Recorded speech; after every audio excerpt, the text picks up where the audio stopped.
To further explain this, I'll now explore affective touch differences amongst the autistic and non-autistic population. In the majority of humans, when we receive affective touch or social touch, it stimulates the parts of the brain that are associated with emotion, empathy, compassion, interpersonal experience, self-awareness, and emotional regulation.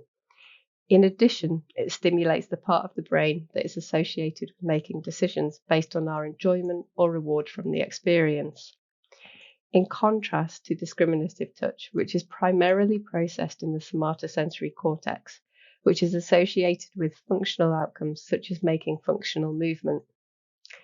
Research suggests that because affective touch is processed in the area of the brain referred to collectively as the limbic system, that our processing and understanding of affective or social touch is innate, so it's there from birth. Of all our senses, our sense of touch is the first to developing prenatally as early as 16 weeks before birth. So we can see that if this innate understanding is perhaps different for individuals, it's really going to have an impact across their lifespan.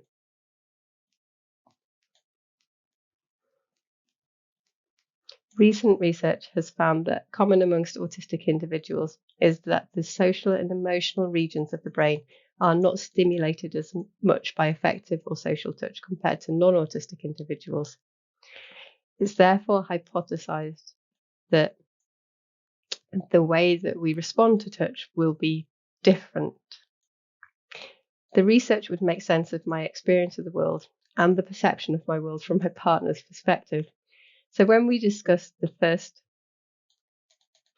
few years of our relationship, he said that it was as if I just didn't need as much physical contact as other people do.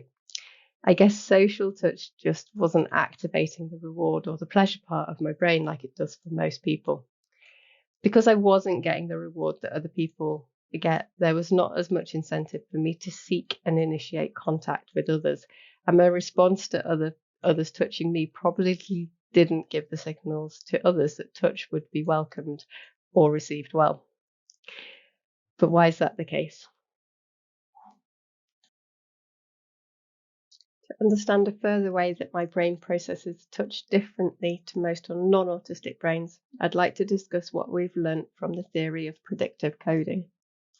For most people, their brains create generalized experiences and predictions. So their brain actively predicts as someone moves towards them to give them a hug, what that will feel like based on refined predictions their brains have generated over many years of experience of being hugged.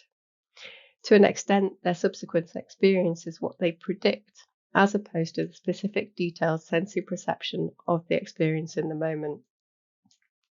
My brain does not rely on predictions. It experiences each individual hug as a unique sensory experience, even if it's coming from the same person. I don't use a generalization or prior prediction, so the experience is as if it is completely new to me, and therefore it is intensely stimulating. It also means that each and every tactile experience, or hug in this case, brings with it a tremendous amount of uncertainty, and uncertainty causes my anxiety level to increase. So when people go to hug me, it's not the deep pressure of the hug that I find stressful. I actually really like the deep pressure squeeze of a strong hug. It's the bit immediately before or after, when a person might move their hand across your shoulders or touch you lightly on the waist when disengaging from a hug.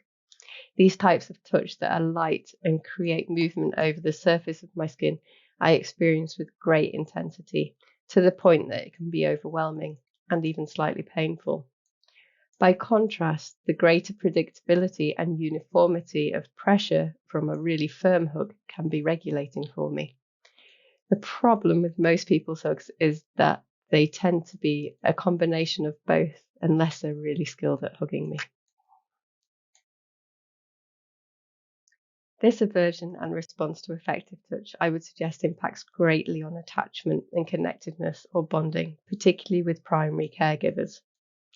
The actions that a caregiver takes to nurture and look after a child, such as bathing, dressing, and grooming, that would support connection and bonding, can, for many individuals with intense tactile experiences, be highly alerting to their nervous systems and result in a sympathetic nervous system response, so a fight or flight response.